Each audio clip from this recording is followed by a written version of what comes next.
I think EBITDA is bullshit earnings. You're taking earnings and you're adding stuff back to it in a more depreciation heavy industry. So think about Caterpillar. They got all these vehicles, right? Depreciation is a big item on the income statement. When you're looking at EBITDA for a capital intensive industry and you're adding back depreciation, which could be their largest expense item, you get to a number that's bullshit. And there's just no two ways about it.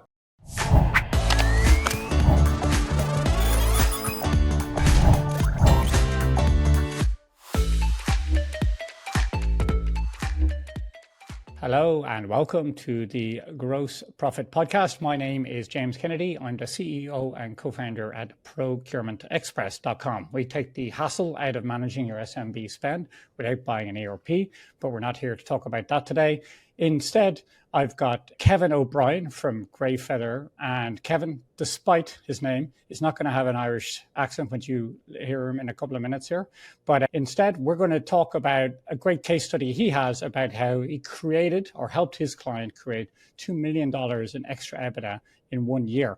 We're also going to talk about whether, according, like Charlie Munger says, is EBITDA BS earnings. We're going to chat about that, see the pros and cons of it. But I sure as hell want to be EBITDA positive rather than EBITDA negative, which is exactly what Kevin managed to do. That's for sure. I think everyone would agree with that. So Kevin, why don't you kick us off by telling us something about you that not many people know?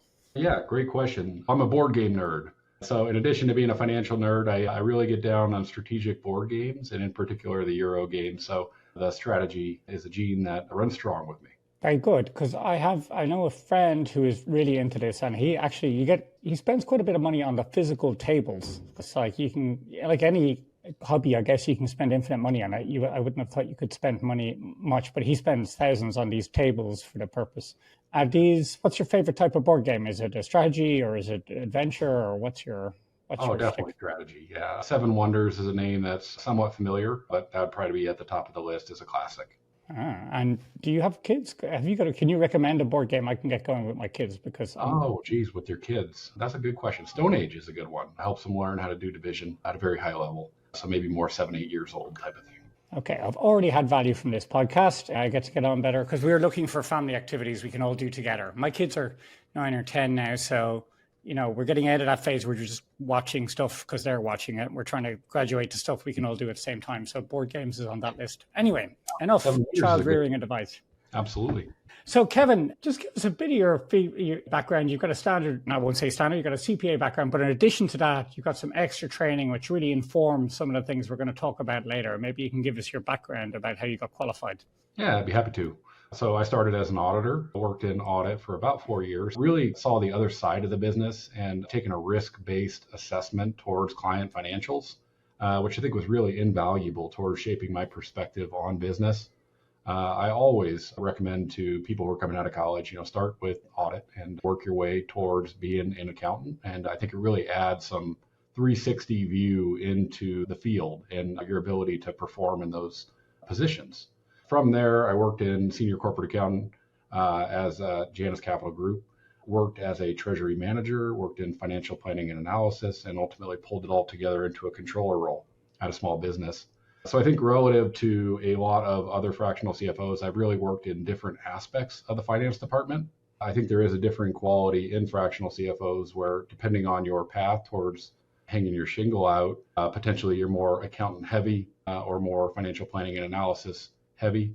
In my particular case, I think it's a more well-rounded setup of FP&A, treasury, and accounting, which are really 3 out of the 4 critical pieces of a finance department. Okay.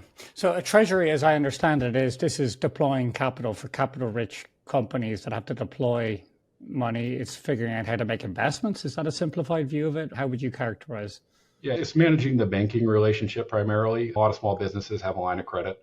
Obviously, giving the bank the reporting they need to feel confident in extending that credit and continuing to underwrite that business. Cash forecasting is critical for every small business. So capital planning and making sure that we have a line of sight on where the putt is going to break from a cash perspective so we don't get caught in a flat-footed stance. Okay, so for a business that's large enough and where a banking relationship is significant enough, I'm guessing like some sort of big construction projects or whatever, you're going to need a dedicated person who's going to manage that relationship and do the reporting just for the bank, basically. That's what it sounds like. You made it sound like In there. a larger company, it typically is its own separate segment of the finance department, treasury is. And now in a smaller company, everyone wears more hats, of course. So Yeah. that's something that typically you see a controller handling, maybe a bookkeeper, not as much. In those cases where you have a bookkeeper on staff, the owner typically plays that banking relationship contact point. So it gets a little bit commingled in a smaller business environment where I either see the owner doing it or the controller doing it, if that makes sense. So you've got a CFA accreditation as well, as I understand it. And that's a TLA, three-letter acronym. I hear bandied around a lot. But what's your CFA? And maybe you can, if someone sees that on the CV of someone they're thinking about working with when it comes to being a CFO, what does it mean? Absolutely. CFA Charter, Chartered Financial Analyst is what it stands for. It's an international designation. And to be completely candid with you, probably the hardest academic achievement I've ever achieved. CPA was somewhat difficult, but CFA was light worlds more difficult. As a 3-year process that you had to take 3 segments of the exam. It goes very far in depth on financial forecasting, discounted cash flows, and things related to investment analysis. So it's really uncommon to see it in the corporate finance realm. The CFA typically lives more so in asset management, portfolio management, and investing. I had those aspirations at one point in time.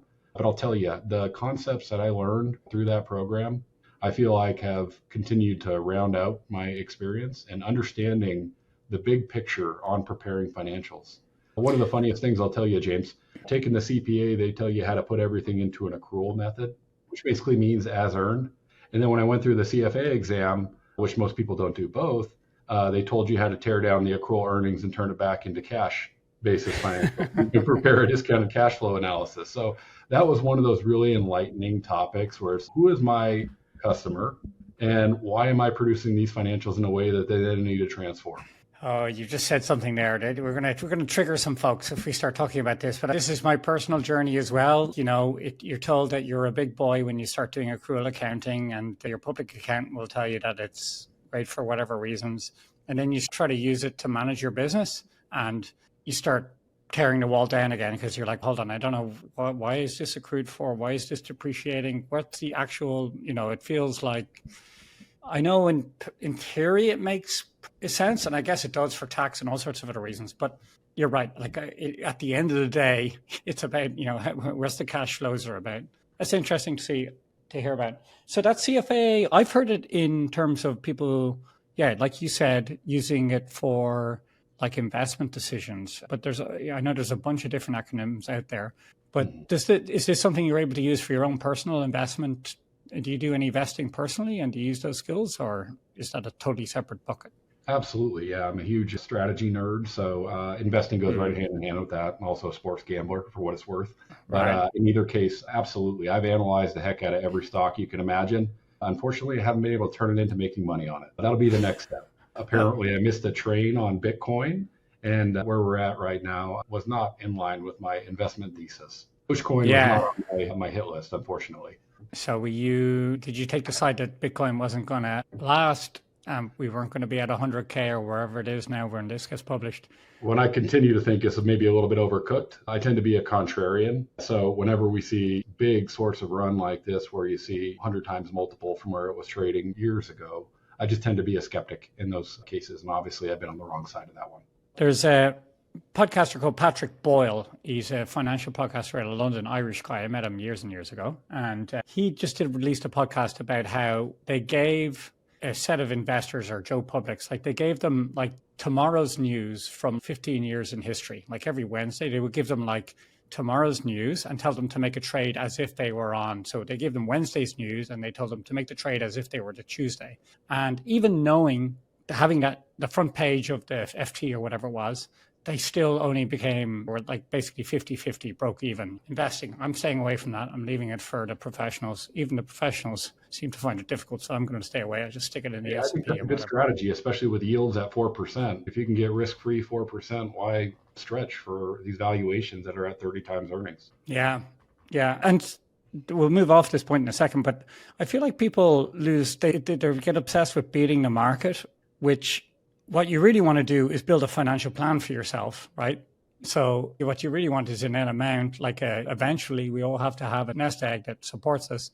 And that is what's important. And maybe the market's just fine. You accept the market and then go figure out something else to do to make money in the meantime, if you just accept it. Absolutely. And the final thing I'll say on that, a big part of the CFA program and effectively all of the third section, the third test, was determining the appropriateness of certain investments for different risk profile. I think for each different individual from an investing perspective, it's critical to define your risk tolerance and your ability to take risk. Somebody who's making $20 an hour isn't going to have the same ability to risk on Bitcoin as maybe a tech founder, if that makes sense. So a good investment for one person might be a different bad investment for a different investor.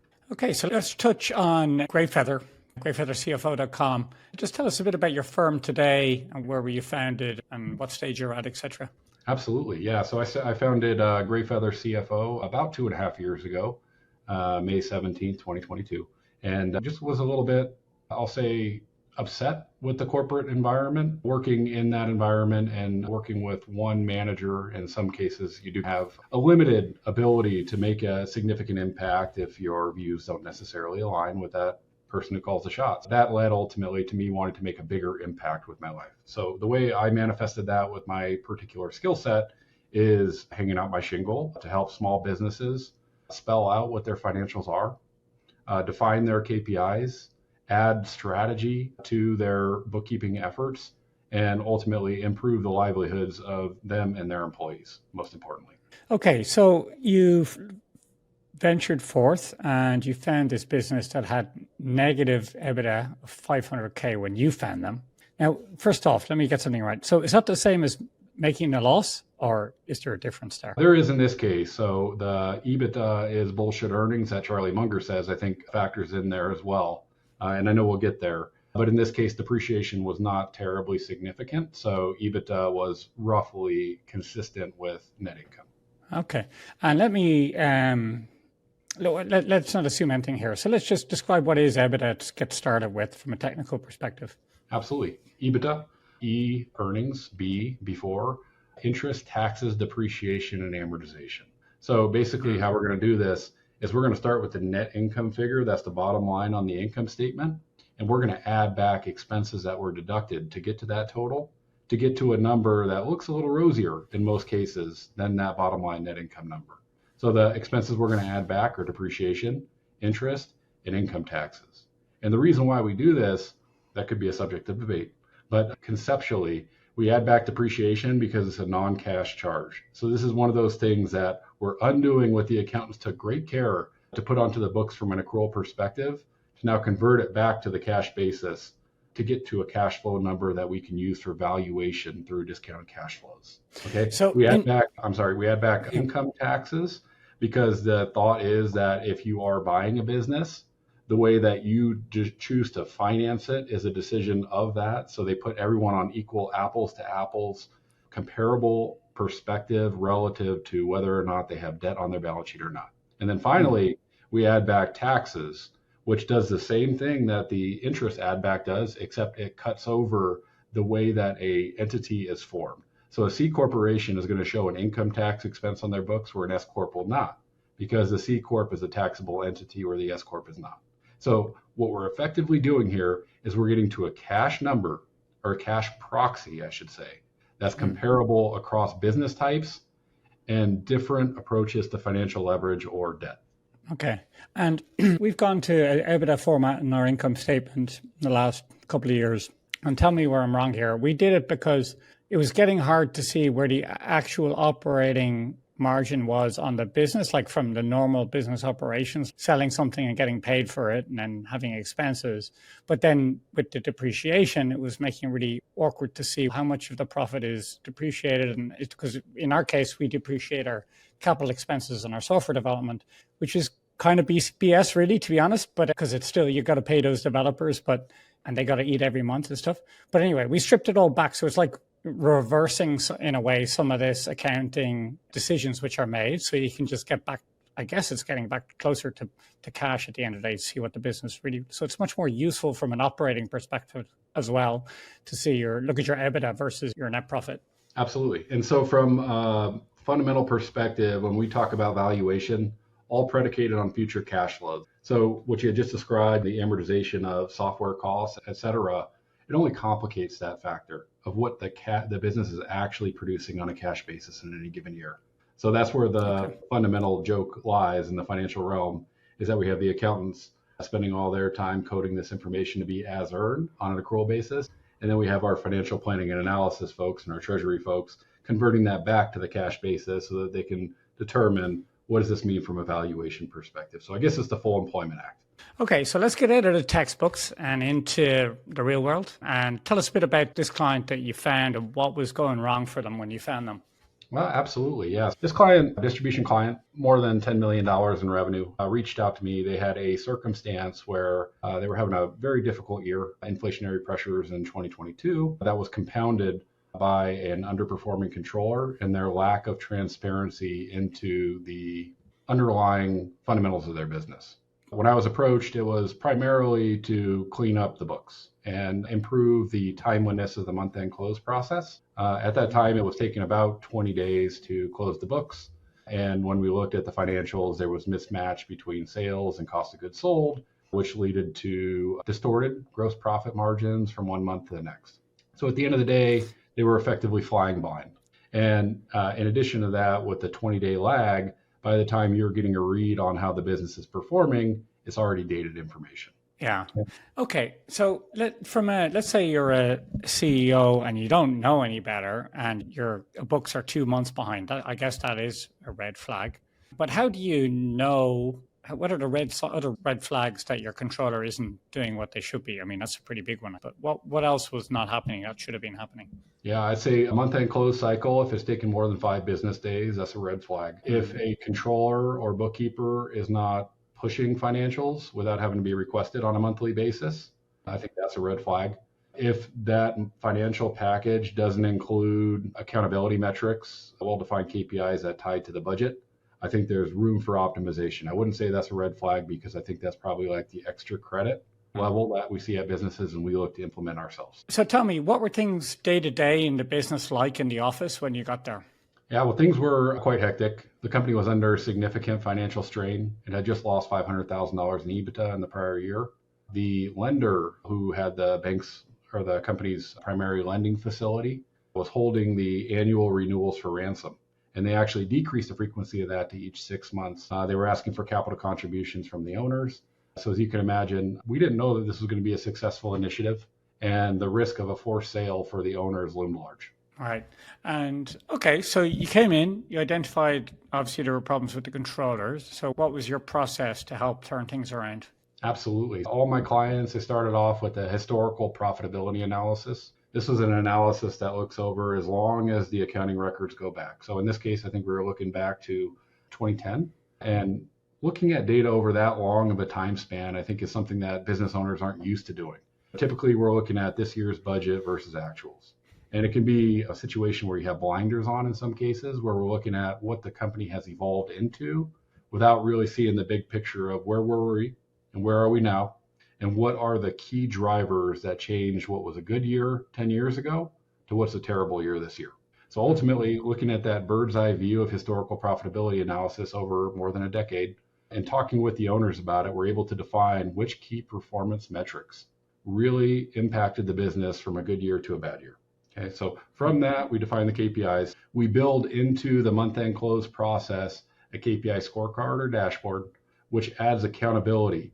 It ties the company's budget, where they've defined what their targets are for those key performance indicators that we measured, puts those targets right against the monthly trends and how they're actually performing across those. So every month it's now in your face. This is what we said we were going to do in our budget. Here's where we're landing. And it forces the conversation and accountability that is lacking in a lot of small businesses' month-end close cycle. Okay, so let me review there. So you do a historical sort of trawl, let's say, of the data. Then you have an idea, you identify which KPIs are really the drivers. And in a distribution business like this, like what are some examples of what those KPIs might be? Gross profit margin. Biggest one for a distributor. They buy and they sell, right? So how efficiently are we doing that and how profitably are we doing that? So in this particular case, gross profit margins had suffered substantially. Now, obviously, gross profit margin encapsulates a number of different things, material and labor. Since it is such a critical measure in this particular business, we broke it down one step further looking at the material cost, and then the production labor as a percentage of sales. Okay. And having gone doing that historical trawl, are you then able to show the owner, hey, your services or your costs used to be at this level, and then show them what's happening and why they're getting in trouble? Because I guess it's very easy to get boiled like a frog fairly slowly, and your advertising good cost goes up, or your cost of goods goes up slowly, not much, 5% each year. But before you know it, you're wondering why you're losing $500,000 in EBITDA every year. Absolutely, 100%. And that's exactly what we found. The material costs had gone up 10 points as a percentage of sales. Now, obviously, we were coming off a significantly inflationary pressure 2022. So there was some noise in that number for sure. But at least identifying that, here is where the erosion in our profit has happened. Okay, we've lost 10 points on material cost. Are we being efficient about passing these cost increases through to our customers? Do we have the right person in the right seat from a purchasing perspective? And asking these critical questions that when you talk about 10 points of sales and you talk about 10 million of annual sales, you're talking about $1 million opportunity per year. Yeah. Okay? So really, I think raising the issue, spelling it out as the biggest issue magnitude wise, and asking the questions about, are we doing everything as efficiently as we can? That's where we lead to team outcomes that can really impact the profitability of the business. Okay, so you did this, you put in your KPIs, and then, but that in and of itself doesn't create the turnaround. So what are the practical steps, having had that in place, that were taken to create this turnaround? Absolutely. In this particular case, replacing the purchasing manager with a stronger purchasing manager who really excelled in that area, leading RFPs, having a continual process improvement mindset, I think made probably the biggest change. Also, looking through those numbers, we did see that the production labor had increased substantially over a period of years, right-sizing that and making sure that things are being done in an efficient way in line with profitable years. I think those two key items, and then team buy-in and ownership buy-in to doing the hard work that actually is required, having the tough conversations that is required to actually turn that around and make it from being a weakness to a strength for the company is really what impacts the organization. So 100%, your fractional CFO can spell it out for you, but if you don't have the ownership and team buy-in, it's not going to go anywhere. Okay, so in this instance, which doesn't sound that unfamiliar in a lot of stories I've heard, is that sometimes it's the process, sometimes it's the team, and sometimes it's just like the actual individual performance, and people anneal into their job over time, and maybe it's time to shake things up, and there's no pretty way of saying that, but you just need to put the right people in the right seats. Yep, absolutely. I would say it's always a team effort. And if there is a lack of teamwork, that's where I think you have a fundamental inability to achieve the profitable outcomes that you otherwise could. This is where it's emotionally difficult, right? Because you're saying it's a team, but sometimes people are getting off the team. That's the thing. And and anytime you do that, that obviously impacts everyone who's left. You'll be able to manage through that. So it's tough, but then that's what you need to do to survive. So what was the impact then 12 months later, 18 months later? What sort of shape was the business in? And what impact did that have day to day working in that business? Absolutely. Yeah. So new purchasing manager came on, asking questions that hadn't been asked before, fresh set of eyes, leveraging suppliers to get the best price, not taking anything for granted. We also brought in a freight broker, compared against 2 or 3 different freight brokers, make sure we're getting the best freight rates. Number of different items, obviously the production labor, implementing monitoring to make sure that didn't climb above the agreed upon percentage, the target in the budget. Those things working in concert over time had a huge compounding effect. So what we saw where we lost $500,000 of EBITDA in the most recently completed year, we turned 1.5 positive of EBITDA. So a $2 million turnaround from negative $500,000 to plus $1.5 million. The cumulative compounding impact of continual process improvement initiatives across the team. Okay. And so now let's get on to it. We're all just saying how great it was to create all this EBITDA. And Charlie Munger says it's BS earnings. So what does he mean when he say that? Why does he say that?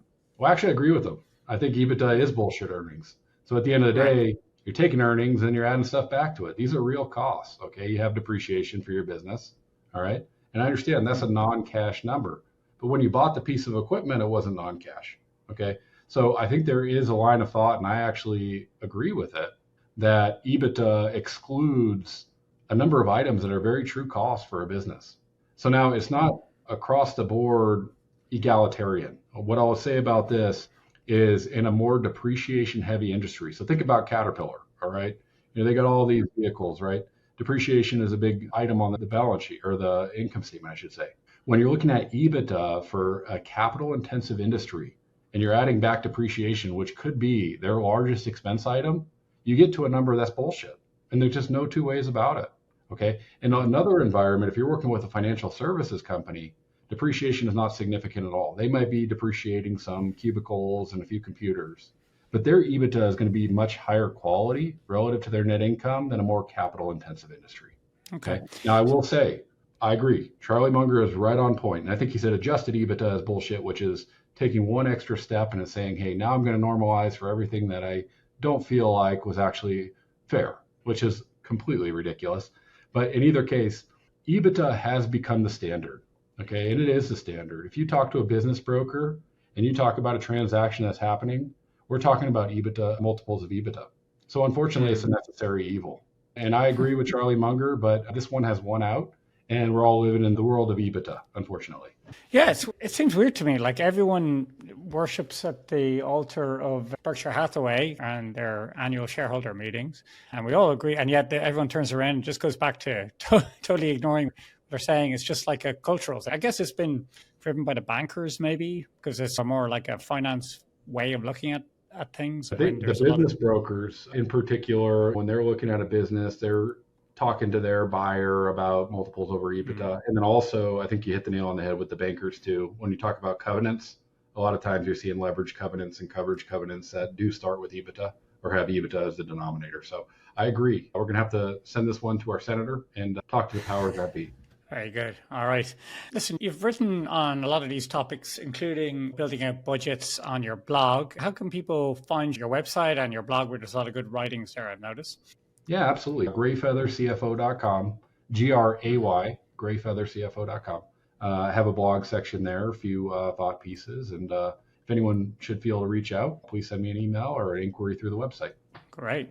And then I have a traditional question to wrap up here, Kevin, which is, who's your business hero, if you have one, and why? I'll go Jack Welch on that one. As you can see, I have Winning here in my library. Actually, I bought this copy fresh out of college. At a thrift store. I think I paid $1 for it. And I'll tell you, I've never gotten a better value, education versus cost. Really incredible read. I had a very formative time in my career. What I love about Jack Welch, he's direct, he's candid, and he doesn't polish things. He'll tell you how it is. And I think that's aligns with my personality type. It's not necessarily for everyone. I tend to be a little bit more direct, but I think ultimately that was a really pivotal book for my career development to understand that saying what you mean and being candid is not something to be ashamed of. It's something to be proud of. Interesting. Would you like Jack Welch's life? What's the trade-off there? Do you think he's paid a price for what he's achieved? I think I'd take my life right now, but I think he had an exceptional one. And if I could carve half of the legacy that he did, I'd be happy. Yeah, very good. All right. Thanks, Kevin. And thank you for listening to the Gross Profit Podcast. We appreciate you staying with us. Your special reward is to be able to go to grayfeathercfo.com, check out the blog, and also go to procurementexpress.com/partners. I've created a webinar. It's my 2 cents on how a fractional CFO can best explain their value to CEOs in a way that they'll understand.